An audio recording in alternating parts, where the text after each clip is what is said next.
Planter les fines herbes près de la cuisine. Souvent je pose la question suivante lorsque je donne une conférence. Combien d'entre vous ont planté des fines herbes ce printemps? Plein de mains s'élèvent. Maintenant je pose une deuxième question.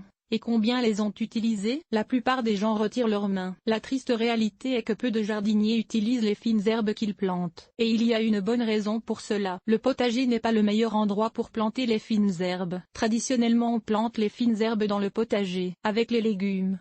Mais le potager est souvent jugé strictement utilitaire et sans véritable attrait. Pour cette raison, il est souvent très éloigné de la cuisine, au fond de la cour ou même sur un autre terrain, dans le cas des jardins communautaires. Or c'est une chose aller chercher 5 ou 6 carottes pour le repas du midi ou tout un chou-fleur pour celui du soir. Il vaut la peine faire quelques pas pour obtenir un plat essentiel au succès du repas. Mais quand il vous ne faut que 2 feuilles de basilic ou quelques branches de thyme, allez-vous vraiment courir jusqu'au potager? Situé au fin fond de la cour sous une grosse pluie ou sous un soleil de plomb, surtout quand l'équivalent séché de la même herbe est juste à côté, dans l'étagère à épices de la cuisine, mieux vaut donc garder les fines herbes réellement à la portée de la main, tout près de la cuisine, même si cela veut dire de ne pas les cultiver en potager. L'emplacement idéal?